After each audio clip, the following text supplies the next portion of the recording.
Baik, bismillahirrahmanirrahim. Assalamualaikum warahmatullahi taala wabarakatuh. Baik, suara Ustaz jelas? Jelas? Kalau jelas tolong komen di bawah sana jelas. Baik, gambar kamera jelas? Kalau jelas, baik, bagus, komen Baik, sebelum kita mula, Ustaz minta peserta semua tolong buka kamera anda dan pastikan suara atau audio anda dalam berkeadaan mute, senyap. Kalau apa-apa ada soalan, hanya perlu type di bawah saja, komen saja, nanti Ustaz akan balas. Boleh? Baik. InsyaAllah pada pagi ini Ustaz akan ambil slot yang pertama, iaitu tentang berkaitan tayamum. Baik, cuba kita perhatikan gambar yang pertama. Gambar ini menjelaskan tentang situasi berlaku di hospital, iaitu pesakit sedang belajar hendak bertayamum. Heran kenapa dia perlu belajar bertayamum? Tiada air ke di sana? Baik, kenapa kita perlu bertayamum dengan debu tanah? Sebab kita perlu bertayamum kerana untuk menggantikan air.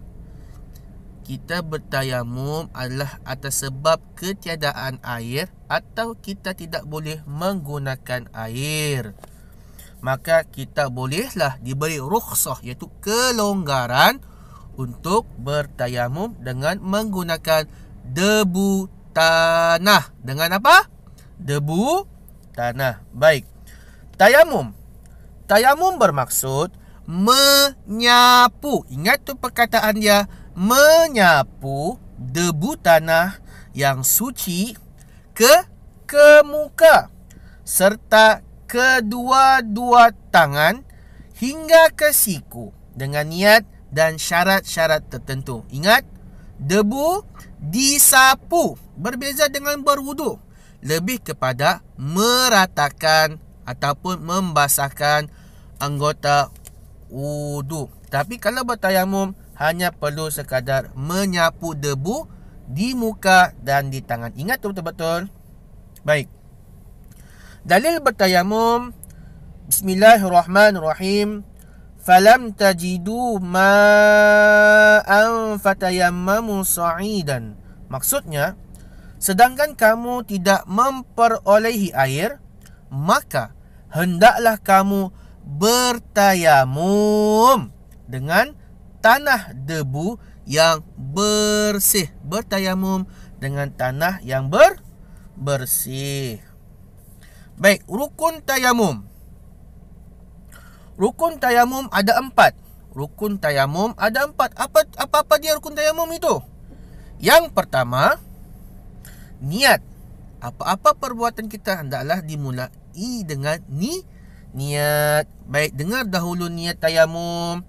Nawaitu tayamuma li istibahatis solati farda lillahi ta'ala. Sekali lagi saya baca. Nawaitu tayamuma li istibahati solati fardon lillahi ta'ala. Maksudnya, sahaja aku bertayamum untuk mengharuskan solat kerana Allah Ta'ala. Nawaitu, sahaja aku tayamuma, bertayamum, li istibahati solati, untuk mengharuskan solat fardon, wajib, lillahi ta'ala, kerana Allah Ta'ala. Baik. Yang kedua, menyapu debu tanah yang suci ke seluruh muka. Menyapu. Ingat tu, sapu sahaja, bukannya perlu digosok. Sekadar kita menyapu, mencukupkan syarat. Sapu saja, sapu. Sapu. Yang ketiga adalah menyapu debu tanah yang suci pada kedua belah tangan hingga ke siku. Macam berwuduk, kita berdebu, kita bertayamum, kita sapu tangan kita, dimulai dengan tangan kanan dan diakhiri dengan tangan kiri hingga ke siku. Nanti saya akan terangkan cara bagaimana kita bertayamum. Baik, yang terakhir rukun adalah tertib. Mesti ada awal dan mesti ada akhir. Kalau bertayamum dimulai dengan niat, kedua muka, ketiga tangan dan terakhir adalah tertib. Baik. Anggota wajib tayamum ada dua. Cuba rasa-rasa apa anggota wajib tayamum ni? Yang pertama, anggota wajib tayamum adalah muka. Itu yang pertama. Dan anggota wajib tayamum yang kedua adalah tangan, kedua belah tangan, kanan dan kiri. Jadi ingat tu betul-betul. Anggota tayamum ada dua, muka dengan tangan, dan rukun tayamum ada 4. Saya ulang balik. Rukun tayamum ada 4, iaitu niat, muka, tangan dan tertib. Dan anggota tayamum hanya ada dua, iaitu muka dengan tangan. Baik. Soalan Ustaz, cuba sebutkan anggota tayamum, anggota wajib. Type di bawah komen, type sekarang. Okey, jawab, jangan malu-malu. Cuba saja. Bagus, ada jawapan yang betul. Baik. Soalan yang kedua, berapakah rukun tayamum? Rukun tayamum ada berapa tadi?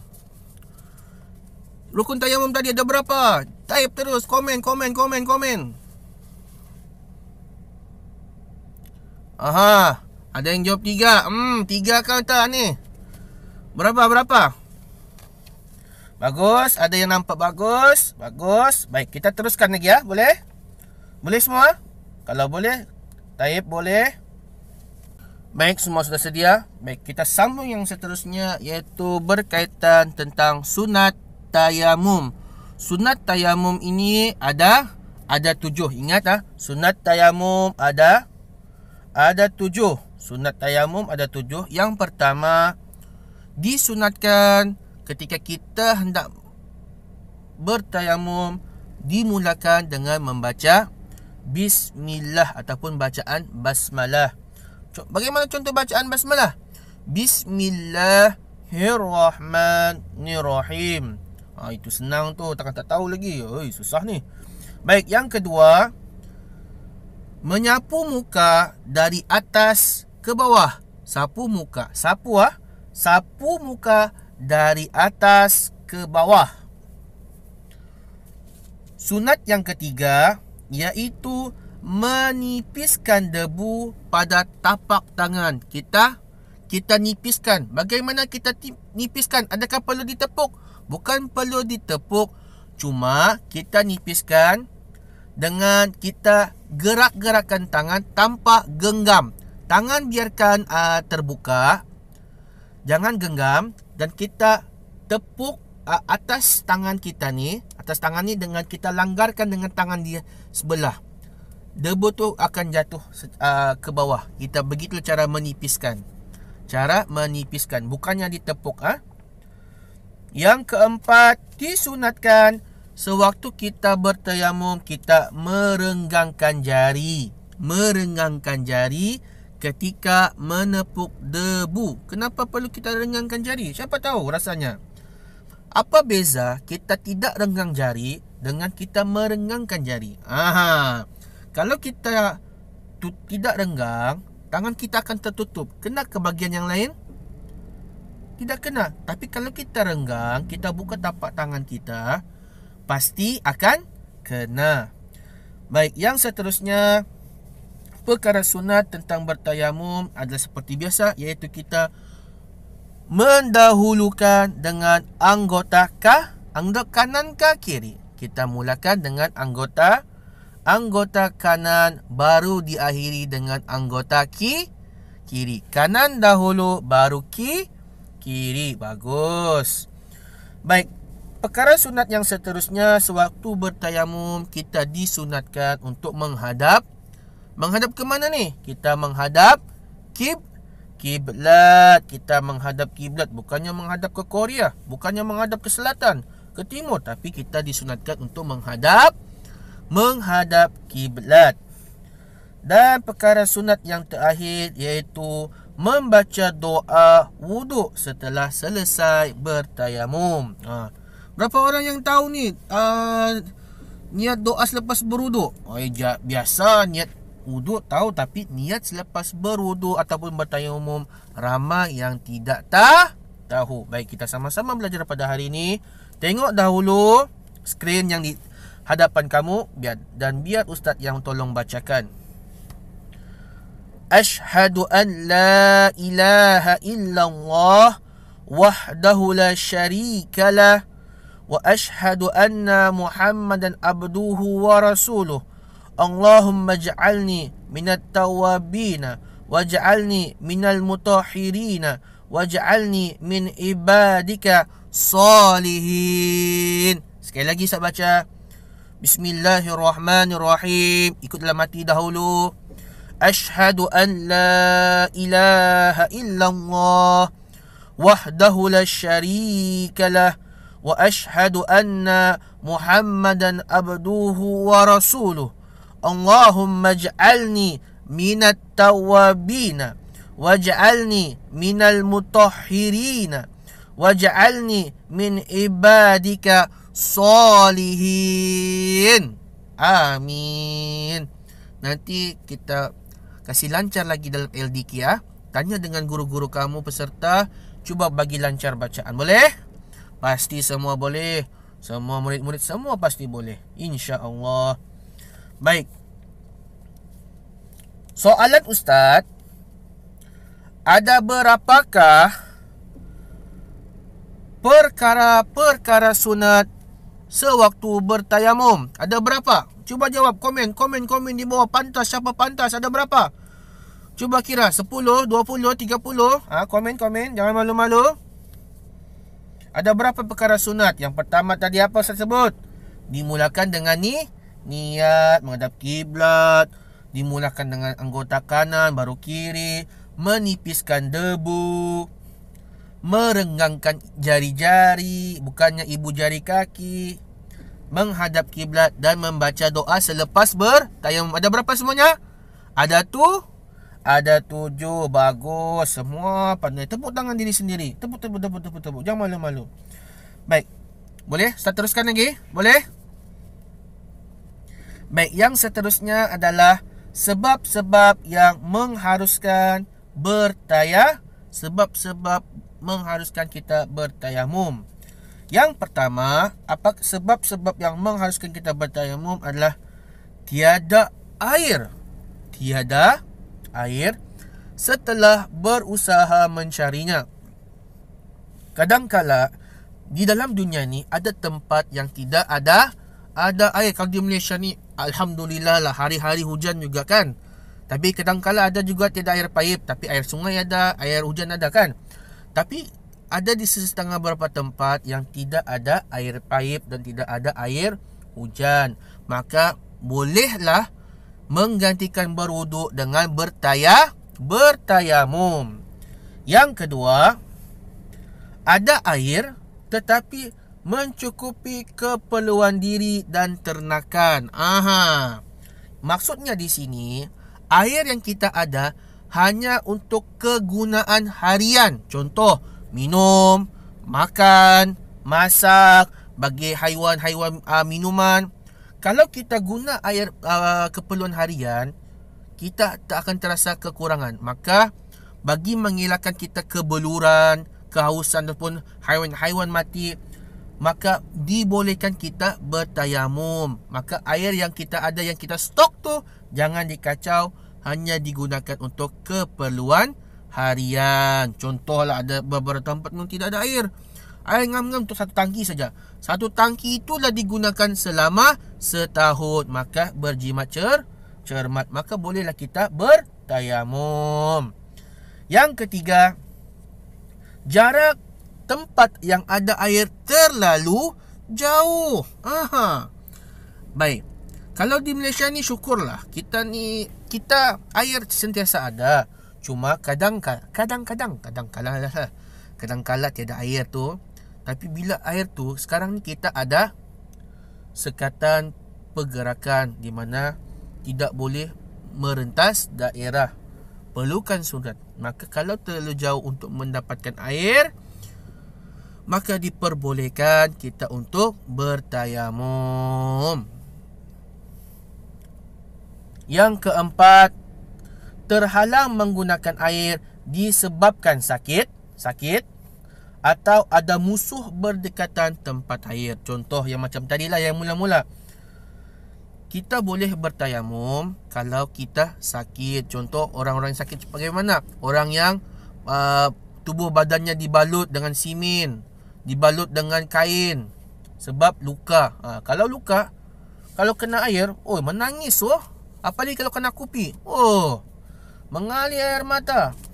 Biarpun lelaki, maka dibolehkan bertayamum. Sapu bukan digosok. Ingat tu, tayamum adalah menyapu.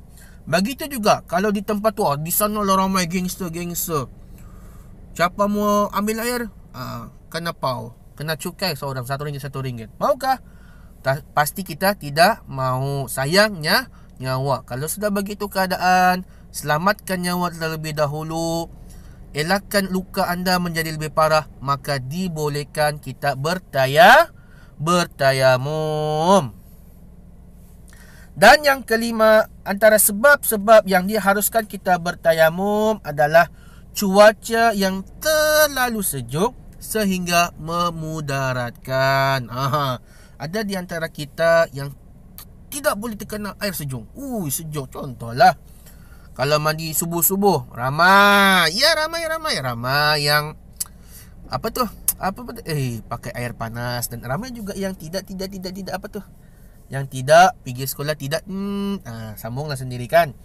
Maka kalau dalam keadaan cuaca yang sejuk, dan jika kita memakai air pun sangat sejuk dan boleh mendatangkan mudarat, maka dibolehkan kita bertayamum atas faktor kerana cuaca yang terlalu sejuk dan boleh mendatangkan penyakit ataupun kesakitan. Baik. Boleh? Soalan Ustaz, sebutkan perkara-perkara yang menyebabkan kita harus bertayamum. Ada berapa perkara tadi yang mengharuskan kita bertayamum? Ada berapa perkara? 1 kah? 2 kah? 4 kah? Atau 5? Ada berapa? Jawab, komen di bawah. Saya mau tengok. Baik, ada berapa perkara? Ada 5. Ada 5. Yang pertama, Ustaz ulang balik. Yang pertama, tiada air setelah dicari. Yang kedua, ada air pun cukup. Yang ketiga, jarak air terlalu jauh. Dan yang keempat adalah terhalang pengguna air. Terhalang mungkin kerana luka atau ada musuh yang sudah menunggu di sana. Dan yang kelima adalah kerana cuaca yang terlalu sejuk. Baik, boleh kita sambung? Boleh? Baik. Syarat-syarat tayamum. Syarat-syarat tayamum adalah: pertama, mencari air selepas masuk waktu solat. Ingat untuk mencukupkan syarat kita bertayamum, yang pertama ni perlu sudah masuk waktu, iaitu contohnya sudah azan, Allahu Akbar, dan kita sedang mencari air tetapi tidak jumpa air, maka dibolehkan untuk bertayamum. Itu syarat dia. Yang kedua, masuk waktu solat.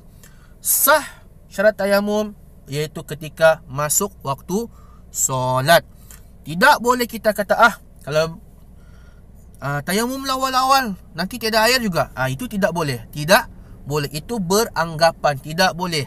Kena cari dahulu, kalau betul-betul tiada air, baru kita boleh bertayamum. Iaitu syarat dia, masuk waktu azan, kita cari tiada air, baru kita boleh bertayamum. Yang ketiga, menggunakan debu tanah yang suci.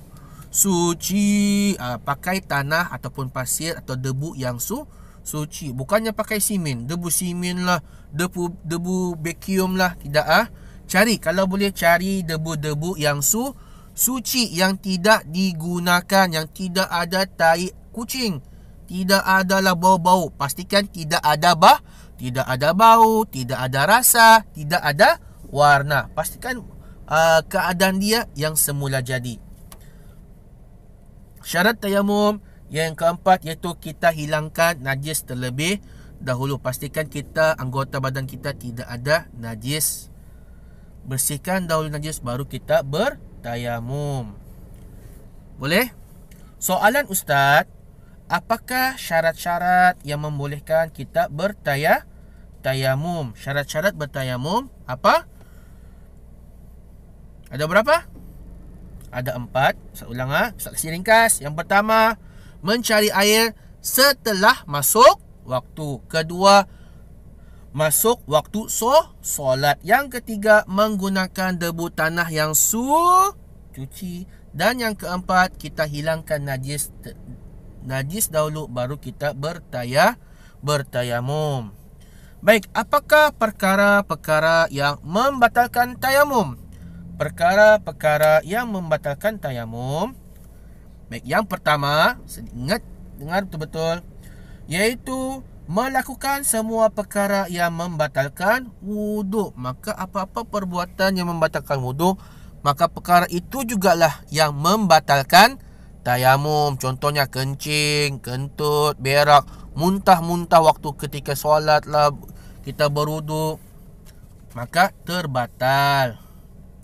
Muntah dengan sengaja, maka terbatallah wuduk ataupun tayamum kita. Yang kedua, ada air selepas bertayamum sebelum solat. Baik, ketika kita bertayamum, baik, ketika kita bertayamum, tiba-tiba ada air turun. Wah, heran juga ni. Tiba-tiba hujan, maka terbatallah tayamum kita. Yang ketiga, sembuh daripada sakit dan boleh menggunakan air. Ada yang malas tu, macam malas lah menggunakan air. Biarpun kita malas gunakan air, tapi kalau kita sudah sembuh daripada luka dan doktor cakap kita boleh guna air, maka terbatallah tayamum kerana doktor sudah mengesahkan kita sudah boleh menggunakan air untuk berwuduk. Yang keempat, telah luput waktu solat. Maksudnya di sini dia ada 2. Habis saja kita solat fardu wajib, batal. Dan yang kedua, habis saja waktu solat, batal. Faham? Maksudnya di sini untuk bertayamum hanya satu perkara atau fardu wajib sahaja dan beberapa perkara sunat. Habis saja satu fardu wajib, maka kita perlu bertayamum sekali lagi. Habis lagi yang perkara wajib, kita perlu bertayamum lagi sekali. Begitulah. Berbeza dengan berwuduk. Berwuduk tidak akan terbatal walau sebanyak manapun ibadah wajib, sehinggalah kita terkencing. Faham? Jelas? Berbeza dengan bertayamum. Tayamum hanya satu sahaja untuk ibadah wajib. Dan yang kelima, perkara yang membatalkan tayamum adalah murtad, iaitu keluar daripada agama Islam. Baik, ada soalan? Ada soalan? Ingat perkara-perkara yang membatalkan tayamum ada 5. Pertama, semua perkara yang membatalkan wuduk. Yang kedua, ada air selepas kita bertayamum sebelum solat. Yang ketiga, kita sudah sembuh daripada luka dan kecederaan dan boleh menggunakan air. Keempat, telah luput waktu solat ataupun telah selesai kita mengerjakan ibadah wajib. Dan yang kelima, murtad, iaitu keluar daripada agama Islam. Baik, boleh? Komen, jelas? Baik, kita sambung yang perkara yang paling penting, iaitu tentang bagaimana ataupun apakah cara, bagaimana tata cara kita untuk bertayamum. Bagaimana? Siapa tahu macam mana bagi nak tayamum? Pasti ramai yang tidak tahu. Baik, Ustaz kongsi. Yang pertama, kita tengok gambar. Pertama sekali, kita tekap kedua tapak tangan pada debu tanah yang suci. Tekap apa yang disunatkan? Kita renggang, kita tutupkah atau kita renggang jari kita? Disunatkan kita merenggangkan jari. Kita tepuk. Pop. Kita tepuk.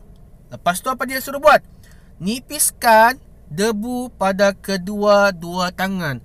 Kalau hendak menipiskan debu di dua-dua tangan, bukannya perlu tepuk tapak tangan, tapi tepuklah dari belakang tapak tangan. Itu yang ditepuk.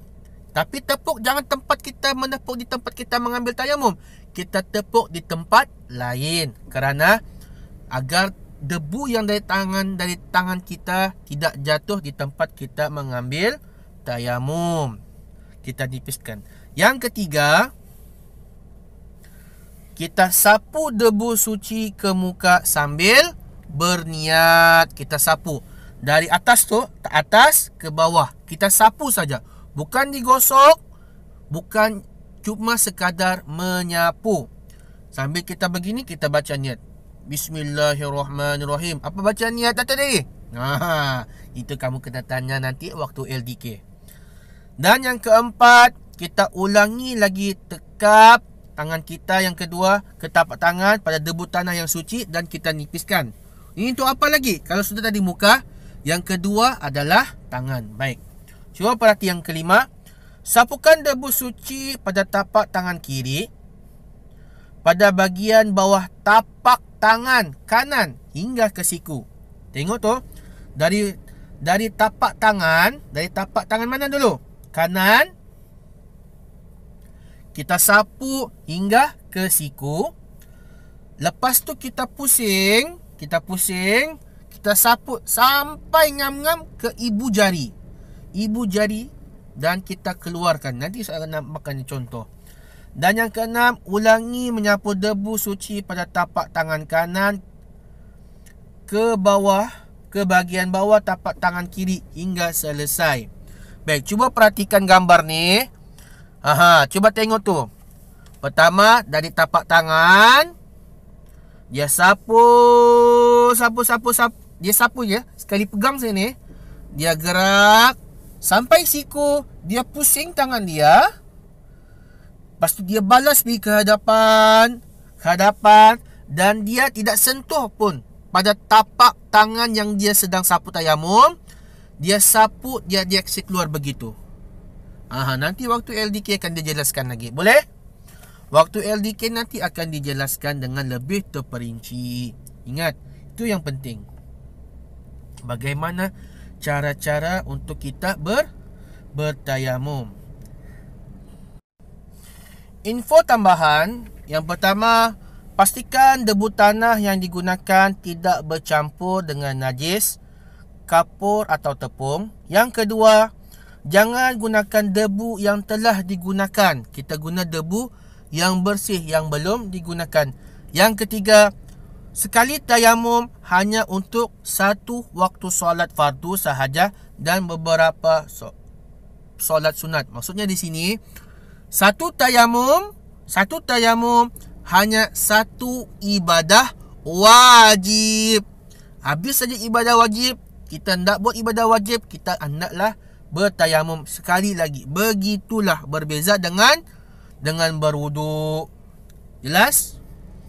Kalau jelas, tekan jelas di bawah di sana.